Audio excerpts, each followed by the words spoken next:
हाँ जी। तो हम लोग ध्यान देते हैं कि भाई ये हमारे पास एक जो है हाइड्रोजन एटम है और उसमें हम इलेक्ट्रॉन को अगर बड़े ऑर्बिट में कंसीडर करते हैं, वहाँ से जंप करके वो छोटे ऑर्बिट में आता है, तो सिस्टम की एनर्जी में कमी होती है और वो एनर्जी फोटोन के फॉर्म में एमिट करी जाती है। हाइड्रोजन स्पेक्ट्रा क्या होता है? बहुत सारे हाइड्रोजन एटम्स होंगे, उनको पहले इलेक्ट्रिक डिस्चार्ज से एनर्जी देकर हाई एनर्जी की स्टेट्स में, एक्साइटेड स्टेट्स में पहुंचाया जाएगा। फिर वहां से वो अपने आप जंप करके नीचे आएंगे, छोटी एनर्जी की स्टेट्स में आएंगे, छोटे ऑर्बिट्स में आएंगे, तो उससे फोटॉन्स एमिट होंगे। जो फोटॉन एमिट होंगे उनकी वेवलेंथें क्या क्या होंगी वो आप नोट करेंगे। तो वेवलेंथों का जो कलेक्शन है वो हाइड्रोजन स्पेक्ट्रा कहलाएगा। उसमें कुछ कैटेगरीज बनाई जाती हैं, Lyman series, Balmer series, Paschen series, Brackett series, Pfund series, ऐसे वो आपको बताई गई हैं।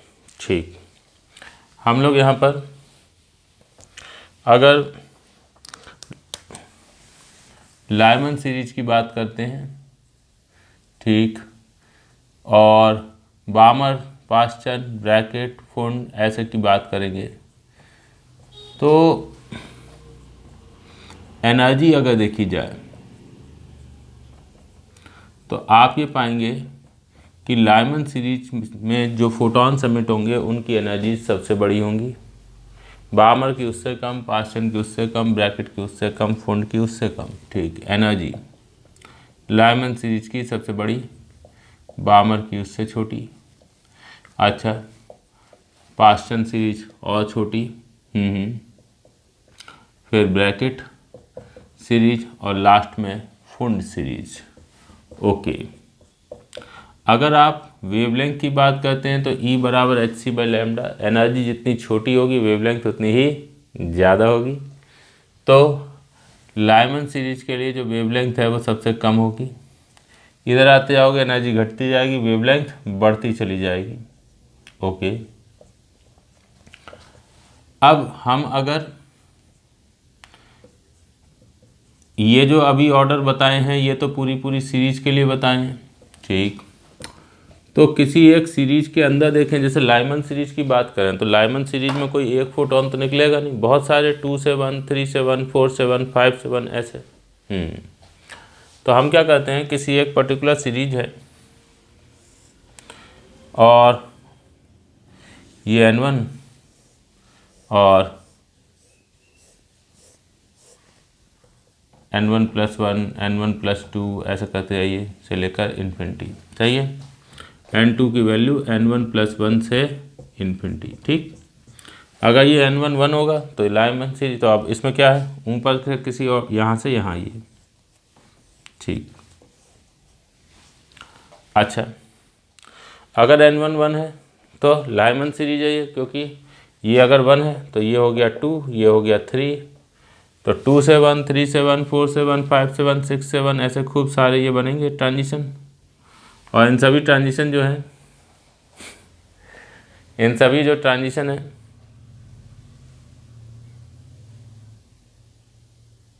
इन सभी जो ट्रांजिशन है इनमें अलग अलग प्रकार के फोटोन निकलेंगे, उन सबको मिला के एक साथ कहेंगे हम ये है लाइमन सीरीज।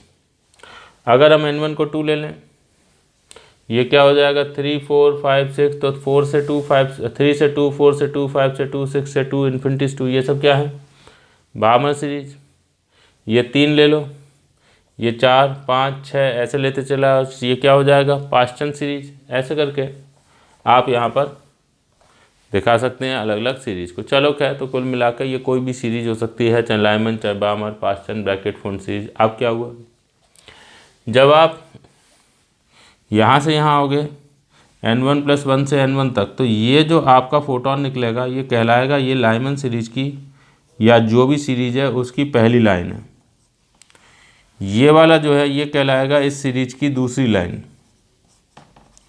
ये वाला कहलाएगा इस सीरीज की तीसरी लाइन,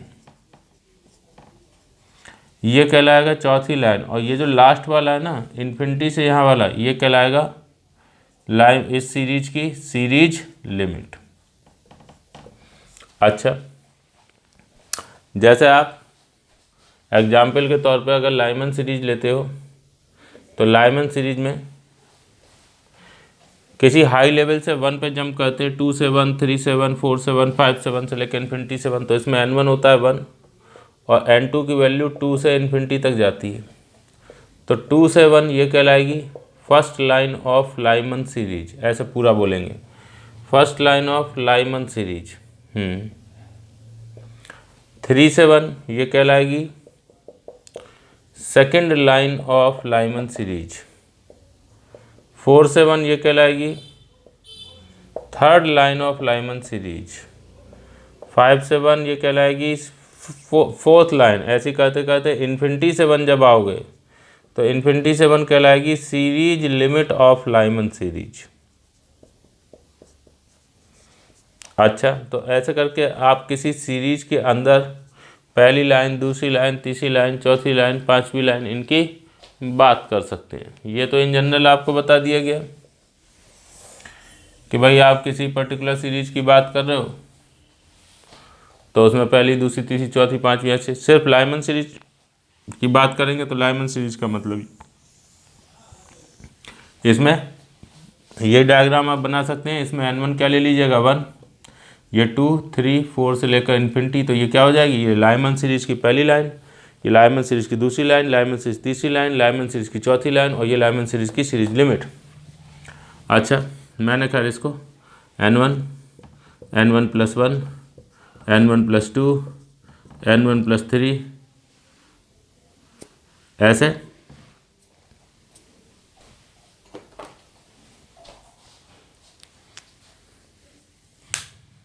लिखा है सो दैट जनरलाइज हो जाए कि ये डायग्राम इनमें से किसी भी सीरीज के लिए हम बना लें।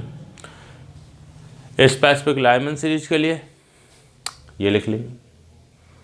तो एक बार क्लास रोक के इसको नोट कर लीजिए, फिर आगे देखते हैं।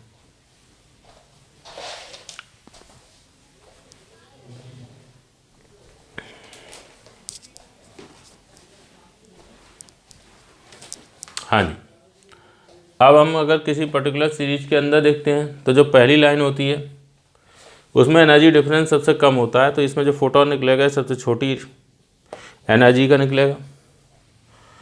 सेकंड लाइन, इसमें एनर्जी डिफरेंस बढ़ जाएगा, फोटोन ज़्यादा एनर्जी का निकलेगा। थर्ड लाइन, और ज़्यादा एनर्जी का फोटोन निकलेगा। और सीरीज लिमिट, इसमें सबसे ज़्यादा एनर्जी का डिफरेंस होगा तो इसमें सबसे ज़्यादा एनर्जी का फोटोन निकलेगा। तो किसी पर्टिकुलर सीरीज के अंदर जो एनर्जी का मामला है अगर हम उसकी बात करें तो जैसे यहाँ पर हमने कहा था कि भाई लाइमन, बामर, पास्चन, ब्रैकेट, फुंड, ये सीरीज की बात करी गई थी। तो अब किसी एक पर्टिकुलर सीरीज के अंदर जो फर्स्ट लाइन है उसकी जो एनर्जी है वो सबसे कम होगी, सेकंड लाइन की एनर्जी उससे ज़्यादा होगी, थर्ड लाइन की एनर्जी उससे ज़्यादा होगी और सीरीज लिमिट जो है उसकी एनर्जी सबसे ज़्यादा। बाकी आप अगर वेवलेंथ की बात करें तो वेवलेंथ का मामला एनर्जी से उल्टा चलेगा। एनर्जी जितनी बढ़ती जाएगी तो वेवलेंथ उतनी कम होती जाएगी।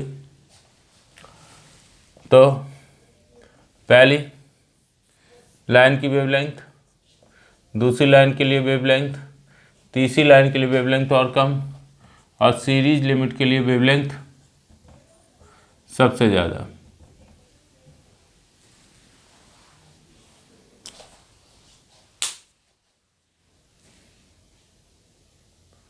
सीरीज लिमिट के लिए वेवलेंथ सबसे ज़्यादा। अच्छा, चलो ठीक है।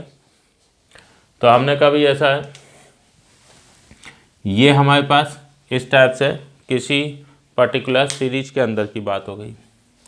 अच्छा, ये जो हमने जैसे यहाँ लिखा है लाइमन सीरीज के लिए, ऐसी बामर, पास्चन, ब्रैकेट, फुंड सीरीज उनके लिए भी लिखा है सकता, बट ज़रूरत नहीं है। एक के लिए बात समझा दी और ये जनरल डायग्राम बना दिया था, उससे बात समझी जा सकती है। अच्छा, हम एनर्जी लेवल डायग्राम बना के Lyman series, Balmer series, Paschen series, Brackett series, इनके लिए जो एनर्जी हैं फोटोनों की, उनकी कुछ वैल्यूज जो है वो लिखना चाहेंगे कि लाइमन सीरीज में मौजूद फोटोनों की एनर्जियाँ कौन कौन सी हो सकती हैं, बामर सीरीज के जो फोटोन निकलेंगे उनके पास कितनी कितनी एनर्जी हो सकती है। ठीक, तो हमने कहा यार ऐसा है, हम लाइमन सीरीज की बात करते हैं ज़रा।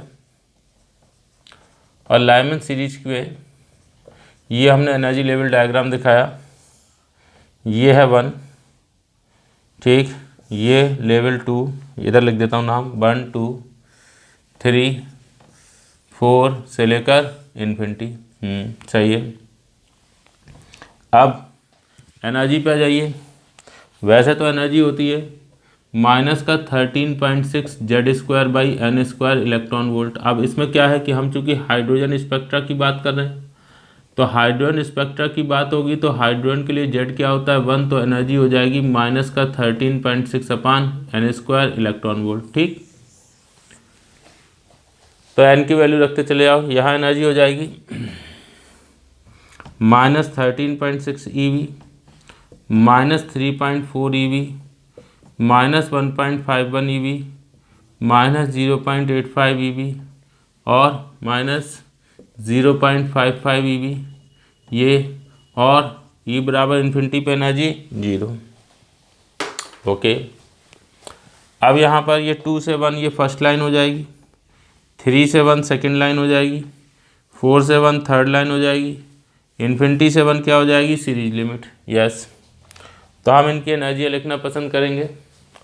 तो first line of Lyman energy difference क्या होगा, डेल्टा E बराबर E2 माइनस E1। देख लीजिए, ये फर्स्ट लाइन है, 2 से 1 फर्स्ट लाइन, तो E2 माइनस E1 इसमें से घटाओगे तो क्या आ जाएगा 10.2 EV। अगर आप करस्पॉन्डिंग वेवलेंथ लिखना चाहें तो वो भी लिख सकते हैं, कैसे, 12,423/10.2 एंगस्ट्रॉम। लो, अरे एनर्जी को तुम अगर EV में रखोगे इस वाले एक्सप्रेशन में, तो जो वेवलेंथ है वो ऑटोमेटिकली एंगस्ट्रॉम में आ जाएगी।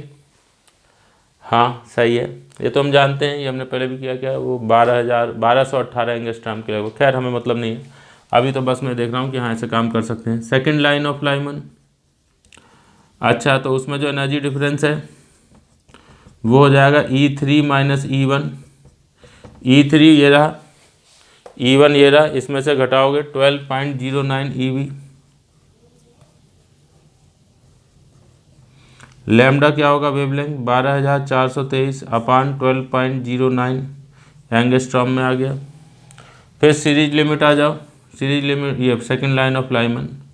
अब आइए सीरीज लिमिट पर, सीरीज लिमिट ऑफ लाइमन, तो लाइमन की सीरीज लिमिट का मामला अगर देखेंगे तो डेल्टा E बराबर E infinity minus E1, infinity और 1 का डिफरेंस। हाँ भाई, इन्फिनिटी पे एनर्जी कितनी है 0, यहाँ पे माइनस 13.6, इसमें से इसको घटाओगे तो आ जाएगा 13.6 इलेक्ट्रॉन वोल्ट। और ये 13.6 इलेक्ट्रॉन वोल्ट आ गया, तो करस्पॉन्डिंग जो वेवलेंथ है वो क्या हो जाएगी 12,423/13.6 एंगस्ट्रॉम। लो, तो ये आप क्या कर सकते हैं, ऐसे लाइमन सीरीज की पहली लाइन, दूसरी लाइन, तीसरी लाइन ऐसे देख सकते हैं। एनर्जी का मामला देख लो, लाइमन सीरीज में जो एनर्जी है वो 10.2 EV, 12.09 EV और ऐसे बढ़ते बढ़ते फाइनली कहाँ तक पहुँचेगी 13.6 EV तक। ओके, ऐसे ही मैं बामर सीरीज की बात कर सकता हूँ, बिल्कुल कर सकते हैं। बामर सीरीज के लिए भी हम लोग ऐसे ही एनर्जी डिफरेंस और फिर करस्पॉन्डिंग वेवलेंथ देख सकते हैं। लाइमन, बामर, पास्टन, जो भी सीरीज की बात करोगे। चलो इतनी चीज़ पहले नोट करो, फिर देखते हैं।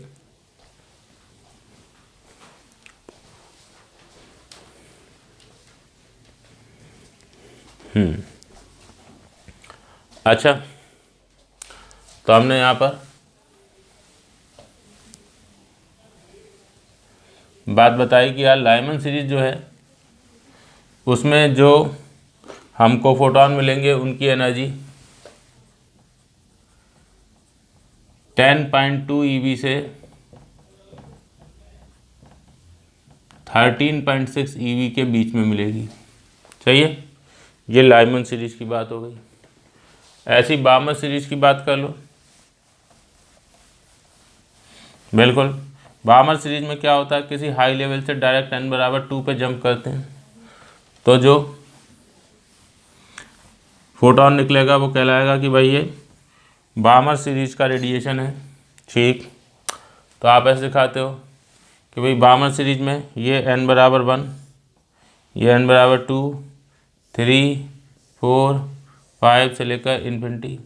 ठीक, तो बामर सीरीज को अगर हम देखें तो बामर सीरीज में 3 से 2, 4 से 2, 5 से 2, इधर नाम लिख देता हूँ 1 2 3 4 5 इन्फिनिटी।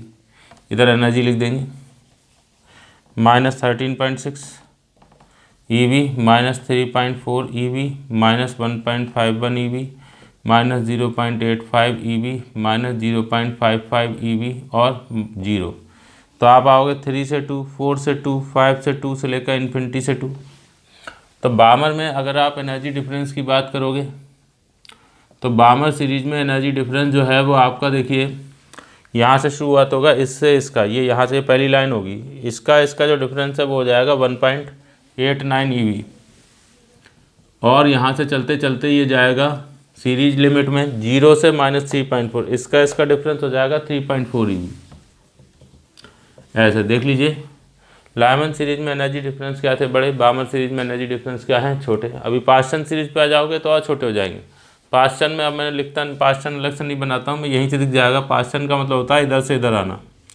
तो पास्टन की जो स्टार्टिंग है वो देखिए कहाँ से होगी, पास्टन में स्टार्टिंग होगी 4 से 3। ऐसा होता है ना, किसी हाई लेवल से n बराबर 3 पे जंप करोगे तो पास्टन से तो 4 से 3 ही तो आ सकते हो सबसे पहले, फिर 5 से 3, 6 से 3, इन्फिनिटी 3, तो 4 से 3 आओगे तो ये एनर्जी डिफरेंस हो जाएगा 0.66 EV।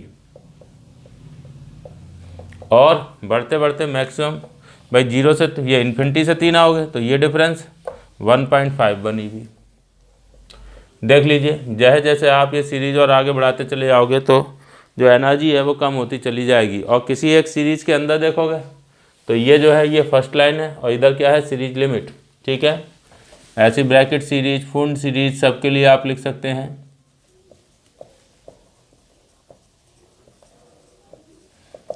ठीक है, यहाँ लिख सकते हो, मैं लिख नहीं रहा हूँ। ठीक, बस ये है कि इधर वाली जो है ये फर्स्ट लाइन है, यहाँ से स्टार्ट हो रहा है एनर्जी का, और ये एंड जो है ये क्या है सीरीज लिमिट तक। ठीक, आप किसी पर्टिकुलर जो है वो अगर ट्रांजिशन का नाम कुछ ले दें तो करस्पॉन्डिंग एनर्जी वेवलेंथ जो चाहे आप निकाल सकते हैं। जैसे आपसे कह दिया जाए यार ऐसा है कि भाई हमें तो 4th लाइन ऑफ बामर सीरीज चाहिए, मान लीजिए ऐसे ही कह दिया 4th लाइन ऑफ बामर सीरीज, उसकी वेवलेंथ बताओ। क्या करोगे, सबसे पहले ये सोचोगे बामर सीरीज का मतलब क्या होता है। लाइमन का मतलब किसी हाई से n बराबर 1, बामर का मतलब किसी हाई से n बराबर 2। तो पहले तुमने 2 बनाया, 1 भी होगा नीचे, बनाया नहीं, जाना ही नहीं है 1 तक। ठीक, ऊपर 3, 4, 5, 6 से लेकर इन्फिनिटी। अब पहली लाइन कौन हो गई 3 से 2, दूसरी लाइन 4 से 2, तीसरी लाइन 5 से 2, चौथी लाइन 6 से 2, 6 से 2, ये हो गई चौथी लाइन। तो अगर ये चौथी लाइन की बात करोगे तो अब आप क्या करेंगे, अब आप यहाँ पर एनर्जी लिखेंगे। तो इसकी जो एनर्जी है वो है -3.4 EV और इसकी जो एनर्जी है वो कितनी हो जाएगी, वो माइनस का सम हो जाएगी 13.6 अपान n²। तो माइनस का 13.6 अपान n² करोगे तो -13.6 अपान 36। ठीक है, तो 13.6 अभी कैलकुलेट कर लेते हैं अपान 36, ये वैल्यू आ गई कितना 13.6 अपान 36, 0.38। तो माइनस का 0.38 EV आ गया। तो आपने कहा यार ऐसा है कि जो फोटोन निकलेगा उसकी एनर्जी क्या होगी, this minus this, E6 minus E2, E6 ये है, E2 ये है, सब्ट्रैक्ट कर दो, इसमें से घटाओगे तो ये इफेक्टिवली आ जाएगा आपका 3.02 EV। अच्छा 3.02 आ गया तो वेवलेंथ क्या हो जाएगी 12,423 बटे एनर्जी, ये वेवलेंथ एंगस्ट्रॉम में आ गई। जितनी भी आ जाए 4,4100 लगभग आ जाएगी। तो बटे जो भी है तो ये लगभग 4100 एंगस्ट्रॉम क्या हो गई वेवलेंथ हो गई। अच्छा बामर सीरीज में आपको पता है, बामर सीरीज में जो फोटोन निकलते हैं वो क्या विजिबल रीजन में होते हैं। ये बात बताई हुई है। लाइमन में क्या होता है अल्ट्रावायलेट, बामर में क्या होता है विजिबल। तो आपको पता ही है क्या, विजिबल में वेवलेंथ कहाँ से कहाँ होती है, violet, indigo, blue, green, yellow, orange, red, 4000 angstrom से 7000 एंगस्ट्रॉम। तो चेक कर लीजिए, ये 4100 एंगस्ट्रॉम ही तो है। ठीक है, 4000 7000 के बीच में है लगभग, तो ये विजिबल लाइट हो जाती है। चलो,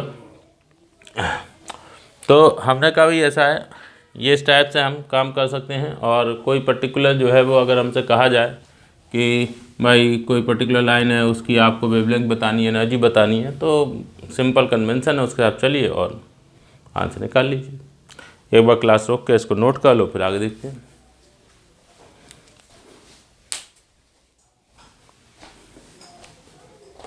अच्छा,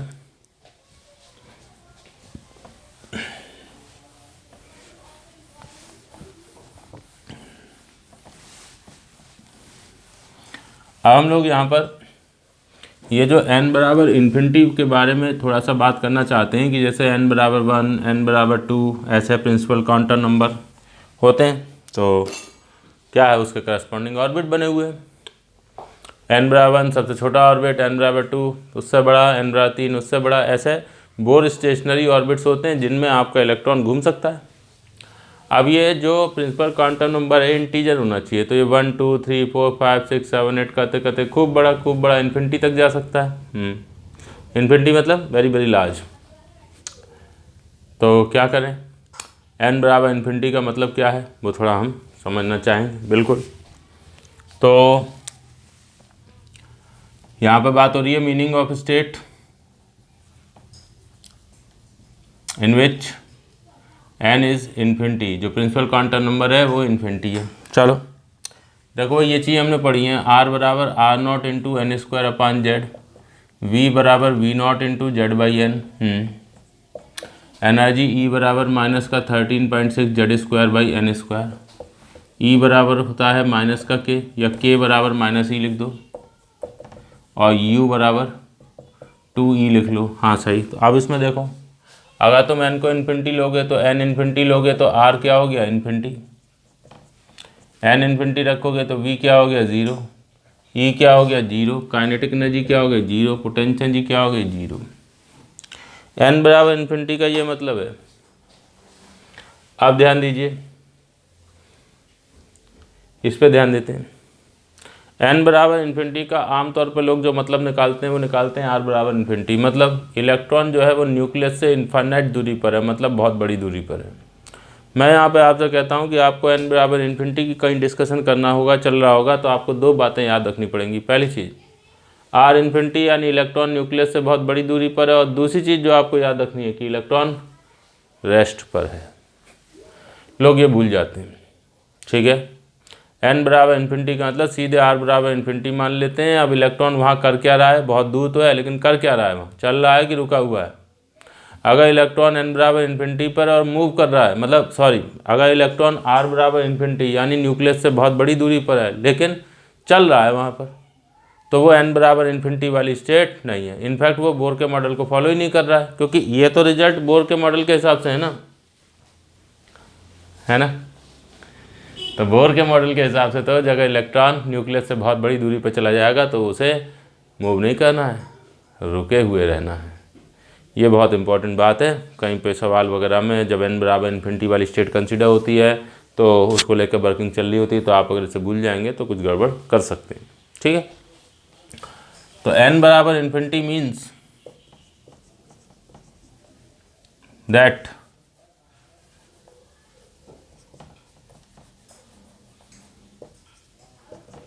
electron is at rest, sorry is at very large distance, वह तो इनफाइनाइट कहते हैं, at infinite distance from nucleus,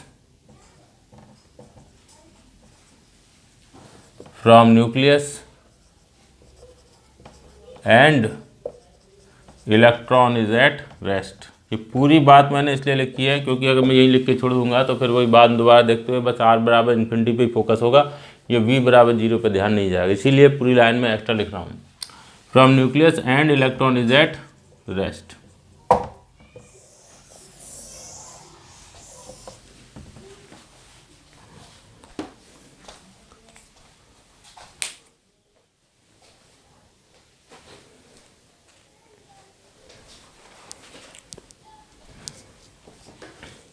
अच्छा जी, ठीक है। तो हमने जो है ये छोटी सी बात जो है वो कही। अब क्या हुआ, अब हम लोग ये जो आर है बी है इसको लेके ये इन बराबर इन्फिनिटी की बात कर रहे हैं। सही है, चलो। तो एक जो है वो इस तरीके की बात भी कही जाती है तमाम बार कि कोई इलेक्ट्रॉन है वो न्यूक्लियस के अराउंड घूम रहा था, अब उसको इस सिस्टम से रिमूव कर देना है, इलेक्ट्रॉन को इस सिस्टम से निकाल के अलग कर देना है। तो उसको यही माना जाता है कि इलेक्ट्रॉन को अगर एटम से रिमूव करना है तो इसका मतलब उसको n बराबर इन्फिनिटी वाली स्टेट में पहुंचाना है, क्योंकि इलेक्ट्रॉन को सिस्टम से रिमूव कर देने का मतलब हो गया कि इलेक्ट्रॉन को न्यूक्लियस से बहुत दूर ले जाना। तो हम उसको आमतौर पर n बराबर इन्फिनिटी वाली स्टेट ही कंसीडर करते हैं, और ये भी मानते हैं कि इलेक्ट्रॉन को जब न्यूक्लियस से बहुत दूर ले जाया जाएगा तो वहाँ जाकर रख दिया जाएगा, ये नहीं कि इलेक्ट्रॉन को चलाया जाए, क्योंकि चलाओगे तो फिर तो n बराबर इन्फिनिटी वाली स्टेट है ही नहीं। सही। तो मैंने एक छोटी सी बात ये बताई, to remove electron from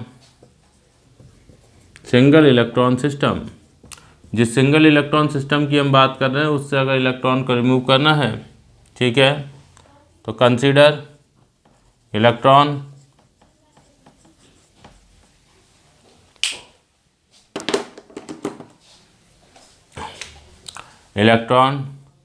to be shifted to n बराबर इन्फिनिटी। जिस भी स्टेट में n बराबर 1 है तो वहाँ से इन्फिनिटी ले जाओ, 2 में है तो वहाँ से इन्फिनिटी ले जाओ, 3 में है तो वहाँ से इन्फिनिटी पर ले जाओ, जिस भी स्टेट में है वहाँ से इलेक्ट्रॉन को इन्फिनिटी पर ले जाइए। अच्छा, तो ये बहुत सिंपल सी बात, एक बार क्लास रुक कर नोट कर लीजिए और फिर आगे बढ़ेंगे।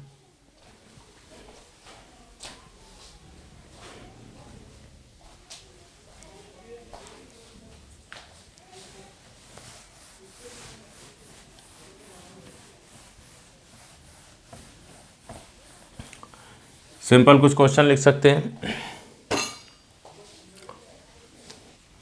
हमारे पास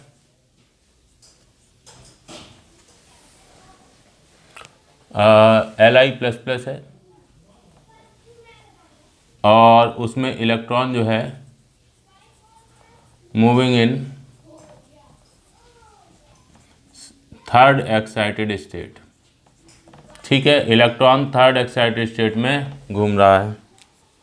अब क्या हुआ, अब हमने ये बात कही कि जब इलेक्ट्रॉन न्यूक्लियस के अराउंड घूमेगा तो उसका जो टाइम पीरियड ऑफ रिवॉल्यूशन है, टाइम पीरियड ऑफ रिवॉल्यूशन वो है t1। और ऐसे ही अगर हम बात करते हैं He+ की और उसमें इलेक्ट्रॉन घूम रहा है और इसमें इलेक्ट्रॉन घूम रहा है इन सेस फिफ्थ एक्साइटेड स्टेट या fourth excited state, electron moving in fourth excited state. तो ऐसे केस में इलेक्ट्रॉन का जो टाइम पीरियड ऑफ रिवॉल्यूशन है वो है t2। तो आपको ये बताना है कि t1 और t2 का रेशियो क्या होगा। ठीक है, बिल्कुल सिंपल सा सवाल लिखा है। क्लास को रोक के क्वेश्चन लिखिए पहले और उसके बाद इसका जवाब निकालने का प्रयास करिए। अच्छा, हमने कहा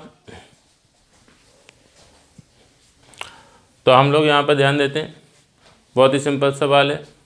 कोई भी इलेक्ट्रॉन अगर न्यूक्लियस के अराउंड घूमेगा तो ये न्यूक्लियस के अराउंड जब इलेक्ट्रॉन घूम रहा है तो इलेक्ट्रॉन r रेडियस के सर्किल में v वेलोसिटी से घूम रहा है, तो उसका जो टाइम पीरियड ऑफ रिवॉल्यूशन है वो क्या होगा, 2πr/v। बिल्कुल सही बात है। अरे यार, एक चक्कर में 2πr दूरी तो चलोगे, स्पीड कितनी है v, तो 2πr/v ही तो हो गया।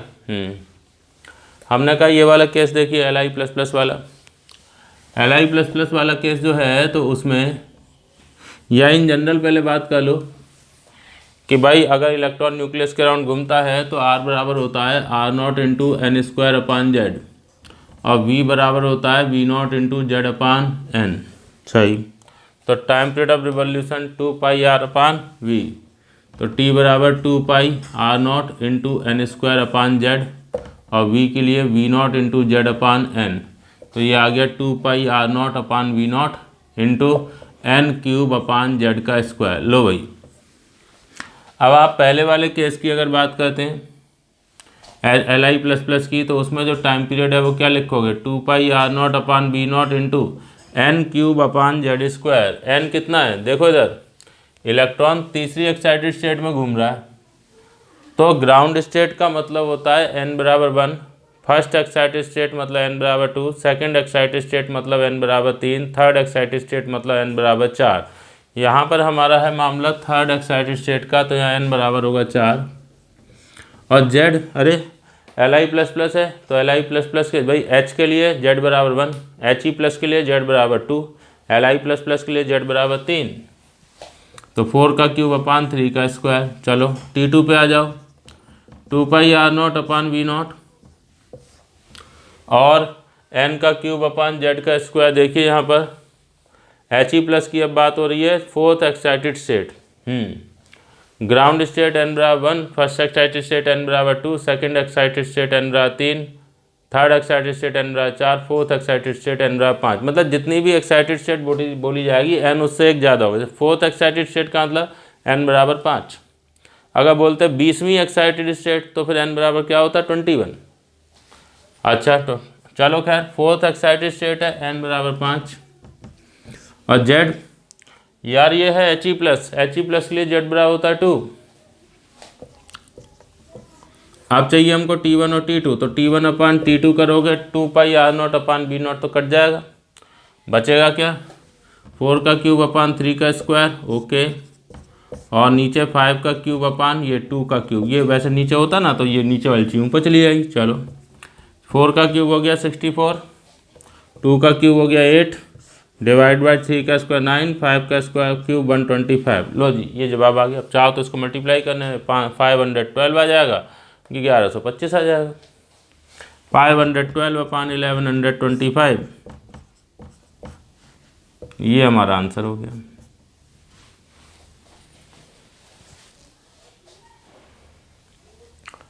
अच्छा, तो इसको नोट कर लीजिए एक बार, फिर आगे बस तो कर ही लिया होगा आप लोगों ने, बट फिर भी एक बार नोट कर लो।